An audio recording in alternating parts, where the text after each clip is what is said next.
It's December. The Jets are making their playoff push, and it's the time of year where teams get contributions from unexpected places. Who do the Jets need to step up over the final 5 games of the season? That's what we'll talk about today on the Locked On Jets podcast. You are Locked On Jets, your daily New York Jets podcast. Part of the Locked On Podcast Network, your team every day.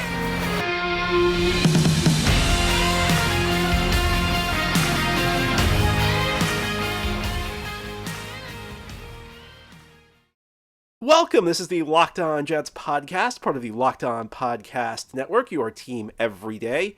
It's Tuesday, December 6th, 2022, and I'm your host, John B. from GanggreenNation.com.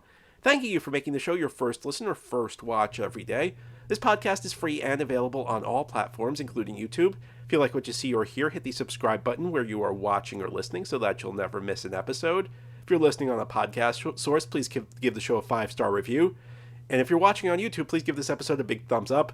These things help the channel out and help other Jets fans find the podcast. Well, the Jets are 7-5. Sunday was a difficult loss as they fell to the Minnesota Vikings, but the Jets still are in playoff position right now. If the season ended today, the Jets would hold the 7th and final playoff spot in the American Football Conference. We are now in December, and the Jets are playing meaningful games. It was their stated preseason goal to play meaningful games in December. And I'm not talking about being 3 games out of the playoffs with 4 to go. Jets are in the playoff mix right now. There's clearly been progress this year. You've seen the base of talent go up very high, much higher. But now we're in the final month. And sometimes to get that final push over the line and make the playoffs, you need to get contributions from unexpected sources. And today we're going to talk about some of the players who might give the Jets some unexpected big contributions over the final month of the season. Now, when we talk about Mike White, now that's the first guy we're going to talk about. It may have been unexpected as recently as 3 weeks ago. I guess it's not so unexpected now, but Mike White is the quarterback at least for this week against the Buffalo Bills. Robert Saleh said as much. Now, Saleh did indicate the plan is still to get Zach Wilson back into the lineup. Now, I think if you're getting honesty from Saleh, he'd tell you he doesn't really know what's going to happen at the quarterback position. I think ideally what the Jets would like is for Zach Wilson to really make some big strides on the practice field, win the locker room back over, lead the Jets to the playoffs over the last couple of weeks, and maybe even win a game or two. Is that the most realistic scenario right now? You know, it's tough to say.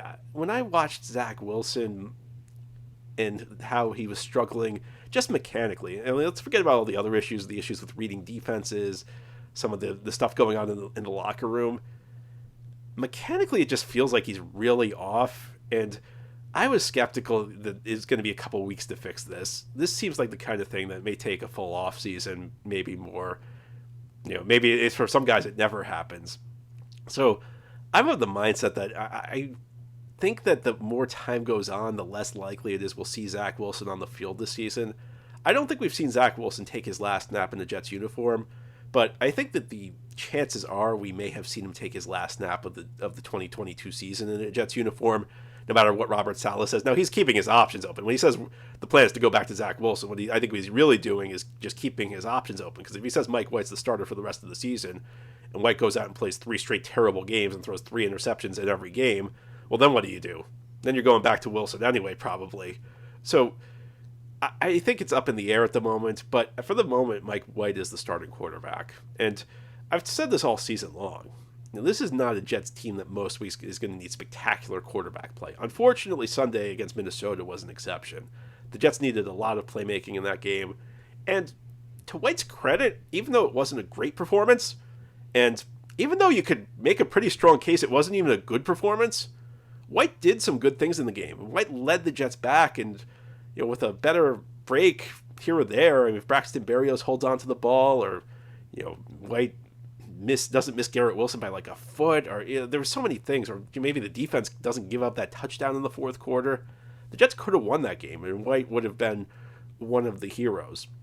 But most weeks, I think they're just going to need a guy who goes out there and runs the offense effectively. I've said this for weeks as well. When Zach Wilson has stayed in the pocket this year, for the most part, now the New England game in Foxborough was an exception, but for the most part, Zach Wilson, ran the offense fairly effectively. Where he got himself into trouble was when he tried to become the playmaker. And I don't know, it may have been a case where he was just panicking when he saw the pass rush. I don't know that there was a case where he was trying to play hero ball. I think it was just more maybe he was a little bit unsettled in the pocket, but he was bailing on clean pockets. And when he started trying to make plays outside the context of the play call, that's where I think he ran himself into a lot of trouble. It just happens too frequently. And then when you combine it with that performance in New England, and when you combine it with whatever happened in the locker room after the game, it grew into a situation where the Jets felt like they needed to make a change. But the performance Mike White has given the Jets over the first two starts he's had has been pretty solid. I think if the Jets get a quarterback who's like somewhere between the Chicago Mike White and the Minnesota Mike White, because the Chicago Mike White's not realistic to expect over the course of a full season. It's not. I don't know if it's realistic to expect any quarterback to go out there and constantly throw for 300 yards and 3 touchdowns. But again, it's not what the Jets need. The Jets don't need a guy who can constantly, make plays out of nothing. This is a good enough football team as far as the supporting cast goes, where I hate using the term game manager because it's got such a negative connotation. It's also really overused, and I hate using cliches like it. But the Jets really just need a guy who can go out there, execute the plays as they're called. They're not good. Mike White made a couple of really tight window throws, but for the most part, what Mike White's job is going to be is what he says, to be kind of like a point guard, to distribute the ball where it needs to go. Not necessarily stick passes into tight windows 40 yards down the field, but find the right guy. And most of the time it's going to be Garrett Wilson, because he's going to be the featured guy on a lot of these reads.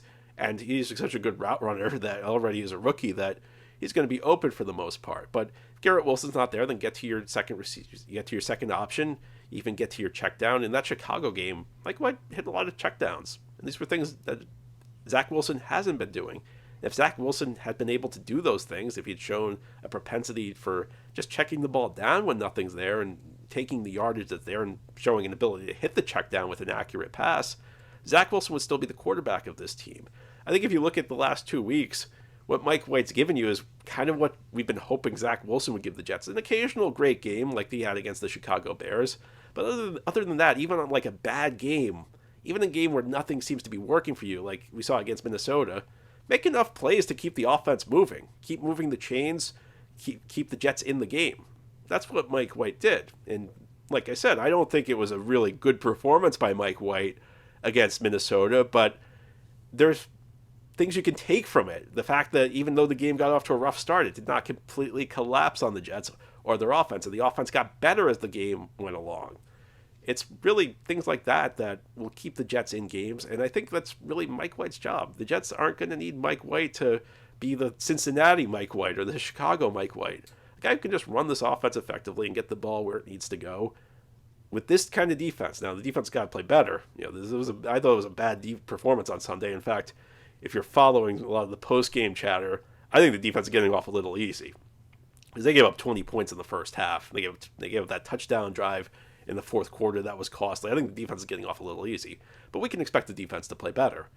And if the defense plays better, Mike White, if he maintains his current level of player, even falls off a little bit, he's going to keep the Jets in the game, and the Jets are going to have a chance to win games most weeks. And against the Minnesota Vikings, the Jets had a chance to win the game, even though a lot went wrong for them.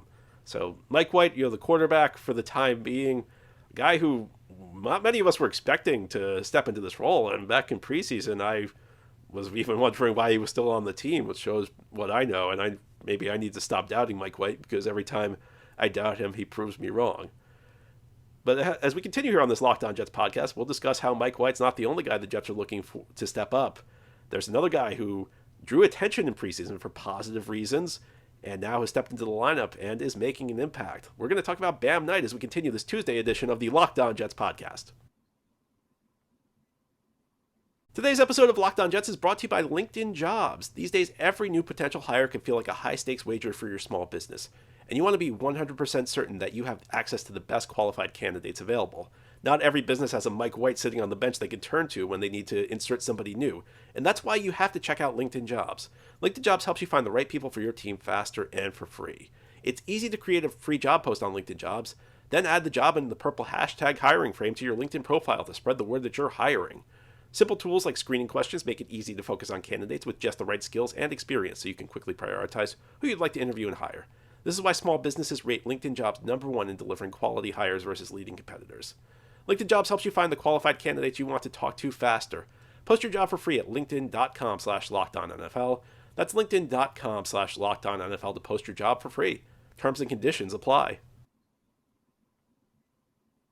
Thank you so much for making Locked On Jets your first listener, first watch every day. This podcast is free and it's available on all platforms, including YouTube. We're talking about players the Jets are looking to step up in the month of December. This time of year, you got injuries to deal with. Sometimes you just need somebody you're not expecting to make an impact. And the Jets are probably getting that at the running back position right now from Bam Knight. Bam Knight's been so good that you almost wonder what took him so long to get into the lineup. And it's a reminder of a couple things. First of all is that players improve during the course of the season. We talked about Mike White in the first segment. I think Mike White's a better quarterback, and it seems like he's gotten better over the course of the season, and that's why he initially surpassed Joe Flacco as the #2 quarterback. But the other thing to remember is that sometimes coaches, even having a guy in front of you every day, they don't get things right 100% of the time. It's true. And, sometimes we don't give coaches enough credit because frequently what happens is you hear fans complain, and I complain, I'm as guilty of it as anybody, that this guy looks great, this guy's got so much talent, why doesn't he get a chance to play? And the coaches see that guy every day, and they know why he's not playing, because he isn't as good as the fans are making him out to be. And then once that guy gets into the lineup, he's not that good, and everybody sees what the coaches have been seeing. But coaches are human. They don't get 100% of these right. They get more of these right than we'd like to admit as fans, but they don't get it right 100% of the time. And after Breece Hall went down, of course, the Jets made the trade for James Robinson, who I maintain, even though he hasn't been great so far aside from the Buffalo game, I maintain is still a pretty good back who I would not be surprised to have some success with the Jets. But if they knew what they had in Bam Knight, I don't know if they would have made the trade. And listen, the Jets gave up a day 3 pick. It's not really worth getting upset over. Based on what we knew at the time, I certainly felt like it was a deal that made sense. But Bam Knight's clearly surpassed James Robinson. He's surpassed Ty Johnson. And I don't know what's going to happen when Michael Carter gets back from injury, but Bam Knight's almost looked more explosive than Michael Carter. And listen, I've been a Michael Carter guy for the last 2 years, but I try and change my mind based on the evidence in front of me. I'd like to think I'm open-minded enough to see that if my initial assessment is off, that I need to change it. And, even though I've been a big Michael Carter fan, the way Bam Knight's running, the way he's catching, he does a little bit of everything. He's a tough runner, but he showed he has an extra gear in that Minnesota game when he broke that 48-yard run. And that was an important run because it came at a point where it kind of felt like the Jets were out of it. And that, more than anything, ignited a rally. And if the Jets had won that game, we would have looked back at that as a turning point. But Bam Knight also can catch the ball a little bit. Now, I don't think it's fair to compare Bam Knight to Breece Hall. When Breece Hall got injured, I said that it was going to take multiple players to replace him because you have to consider everything Breece Hall did for this team, especially at the point he went down, because he was really rounding into form. So it wasn't just that the Jets needed a tough runner. They needed a home run threat. They needed a go-to guy on offense. And they weren't going to be able to replace that with one player. There are very few backs in this league who themselves can replace what a Breece Hall provides you. And frankly, those backs aren't available for a good reason because there are only a handful of them in this league. But the Jets needed a couple guys to step up for them. And one of the guys I said at the time who needed to step up was Garrett Wilson, because Garrett Wilson could not really help that much with the rushing role Breece Hall had, but he needed to take over the go-to guy role. And he's really done that the last couple of weeks. And I think he's become a legitimate #1 receiver in this league. And there were some other things that needed to happen. I think I talked about Zach Wilson growing and the Jets leaning more into the passing game. That really hasn't happened. But obviously the biggest part of replacing a running back is the rushing attack. And the Jets' rushing attack since Breece Hall got injured, it's had its moments. That drive against Buffalo in the first meeting the teams had, that was a huge drive, and it was pretty much done purely on the ground game. So, and then there was the Chicago second half where the Jets broke some big runs, but that was when Bam Knight stepped into the lineup. Bam Knight had a big game against the Minnesota Vikings. For whatever reason, and part of it's probably because the Jets have had so many different iterations of their offensive line due to injuries, so you can blame some run blocking on this, but run game hasn't really done what the Jets wanted it to be. And I think in some ways, Michael Carter's had some good games, but he's had too many bad games. He's had too many games where he hasn't really produced, and James Robinson, again, had those moments against the Buffalo Bills, but hasn't really done a whole lot else. So the Jets still need to get something out of the run game.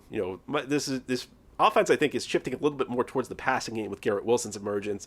And just in the sense, I get the feeling that the coaching staff feels more comfortable putting a few more things on Mike White's plate than maybe they did Zach Wilson. But the Jets still need an effective run game. And Bam Knight as a checkdown option, he's shown some ability there. So Bam Knight over the final month of the season, this is a guy who really can make a big impact. He's got fresh legs because he spent most of the season on the practice squad. In fact, I always tell you, I get a lot wrong. One of the few things I think I've gotten right is that I predicted in preseason that Bam Knight may hang out in the practice squad and then get called up and have an opportunity at some point after there's some injuries late season. And, he feels like he's injecting some life into this Jets run game. So Bam Knight, clearly a guy to watch going forward, clearly a guy who's picked the Jets up on offense the last couple of weeks. And, as we get into some of these cold weather games, it's a cliche, but you want to be able to run the ball in them, and the Jets may have found themselves a good back. As great as Breece Hall was in the second round, finding Bam Knight as a non-drafted free agent also seemed pretty good. You got to give credit to Joe Douglas for what he's done finding young running backs this season. Now, as we close out this Tuesday episode of the Locked On Jets podcast, we'll talk about somebody else who has been stepping up. The Jets will need him to continue to step up, although in this case, it's not an unexpected source. It's the head coach, Robert Saleh. I'll tell you what I mean as we continue this Tuesday episode of the Locked On Jets podcast. This episode is brought to you by Audible. Audible is releasing a slate of new football podcasts that we are sure you're going to love.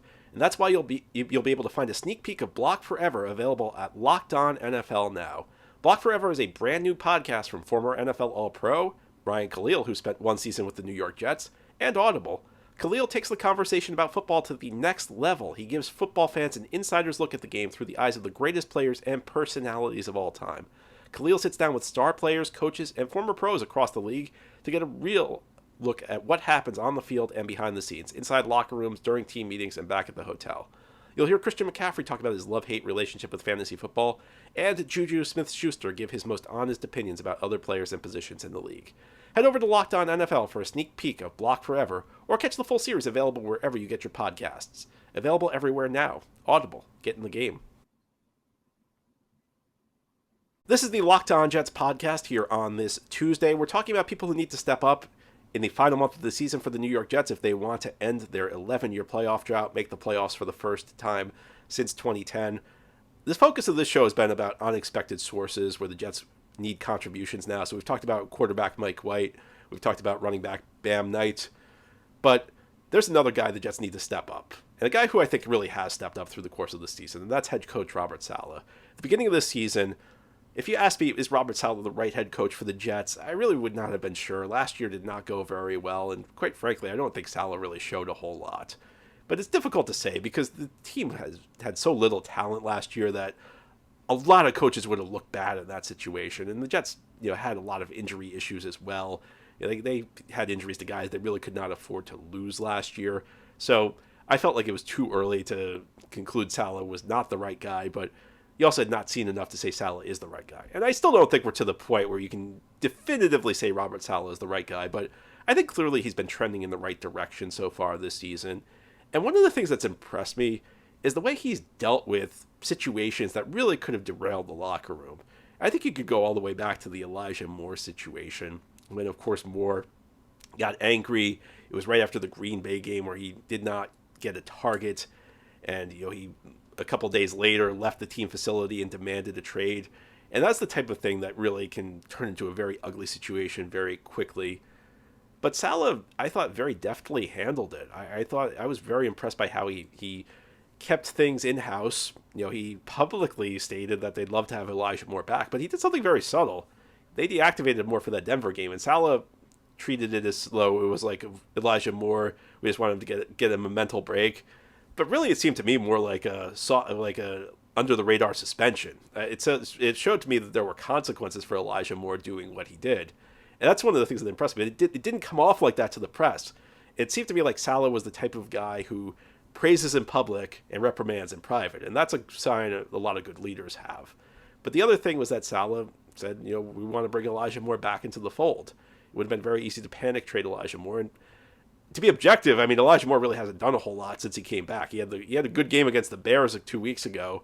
Bad game against Minnesota this last Sunday where he, a couple plays there, especially one near the end of the second quarter where he failed to drag his foot. But Jets still will need, talk about guys who need to step up. I do think the Jets are going to need to get contributions from Elijah Moore over the final month. And Saleh handling the situation the way he did shows that there's a possibility, there's still a chance it can happen because the Jets did not give up on Elijah Moore. And hopefully that will be rewarded. But even if it's not, I think his handling of it, there's just the fact the player's still on the team. To the extent we can see, at least the player seems to have bought back in. If you've caught his press conference after the Chicago game, it doesn't seem like Elijah Moore is unhappy. Now, we can assess this again in the offseason. I'm not sure Elijah Moore is going to be on the Jets in 2023. But the fact he's still here, the fact, even if he's not producing, there's still a chance you can get something down the stretch. I think it's a credit to the way Saleh handled the situation. But Saleh also showed he's not a pushover because he benched Elijah Moore. And then you look at the quarterback situation. I'll tell you what really impressed me about the handling of the quarterback situation. It was something that came up in the game against the Bears. And the announcers, they have their pregame production meetings with the coaches of both teams. So they get to ask them questions. And the Fox guys who called the game, they mentioned that they had spoken with Saleh before that contest. And they had asked him about the quarterback situation because that was the first game Mike White started. And of course, everything had gone on that week with Zach Wilson's post-game comments in New England, which followed really just a dreadful performance. It was really, I don't need to tell you, it was a really bad performance by Zach Wilson. The damage, I guess, was increased by what he said post-game in the locker room. But Saleh made the comments that he thought back to his time in Seattle when he worked under Pete Carroll's staff in the Legion of Boom days when he was a young coach coming up. He had an entry-level job with Seattle. He talked about how the Seahawks in 2012 had signed Matt Flynn, a veteran quarterback, Aaron Rodgers' former backup in Green Bay, to a moderately priced contract. It was not huge money. It was not franchise quarterback money, but they signed him as essentially to be the starting quarterback because he had a couple good games as Rodgers' backup, subbing in for Aaron Rodgers. That was the year Seattle drafted Russell Wilson in the third round. And they weren't expecting Russell Wilson to be that good so fast. They took him because there were some traits that they liked, but Russell Wilson wowed them in training camp. And when it came down to it, they'd paid a lot of money for Matt Flynn. They really did not make a big investment in Russell Wilson. So what would a lot of teams do? Well, they'd follow the money. They'd follow where the investment was made. They'd go with Matt Flynn just because they're paying him all the money. Pete Carroll did not do that. Pete Carroll said, you know what? Russell Wilson gives our team the best chance to win. We're going with Russell Wilson. And Saleh said that made an impact on him because when you draft a quarterback second overall, it's a much bigger commitment than Seattle made to Matt Flynn. It's a big deal to bench that quarterback. And Saleh did it. And Saleh showed that winning is important. I wish I remembered the player. I haven't been able to dig up the story, but there was one player with the Jets when Bill Parcells took over, and he talked about how Parcells created a culture where the best player always played. It didn't matter who was drafted. It didn't matter, how much money somebody was making. The best player always played. And they talked about how that just sent such a shockwave through the locker room because you knew you were going to get a fair chance, and it incentivized you to work hard because you knew that if you were better than the next guy, it didn't matter that he was the first round pick. Whereas in a normal team, the first round pick's always going to play. No matter what position it is, the first round pick's going to get playing time, and maybe it disincentivizes you from working hard because no matter what you do, you don't have a chance. And I think that, beyond Mike White right now, at least being the better quarterback, I think it just sends a really good message to the locker room that it doesn't matter if you're the second overall pick. If you don't perform, you're not going to play because we incentivize winning. We're going to put the guy who gives us the best chance to win on the field no matter what. So I think Saleh has handled these situations really well. I think there will probably be more situations that pop up, especially if Mike White has a bad game. And at that point, we won't really know who the best quarterback is. Saleh needs to not just feel the pulse of the locker room, but needs to figure out what the right move to make is. I think so far he's handled a lot of difficult situations very well. And I'm sure there's going to be another situation or two that Saleh will need to handle just as well in this final month. And that might be something that helps the Jets get into the playoffs. Anyway, that's all for today's episode. This has been the Locked On Jets podcast, part of the Locked On Podcast Network. Your team every day is our motto. As always, if you enjoyed the show, hit the subscribe button where you're watching or listening, so that you'll never miss an episode. If you're listening on a podcast source, please give the show a 5-star review. If you're watching on YouTube, please give this episode a big thumbs up. These things help the channel out and help other Jets fans find the podcast. Have a great Tuesday, everybody. We'll be back tomorrow to talk more Jets.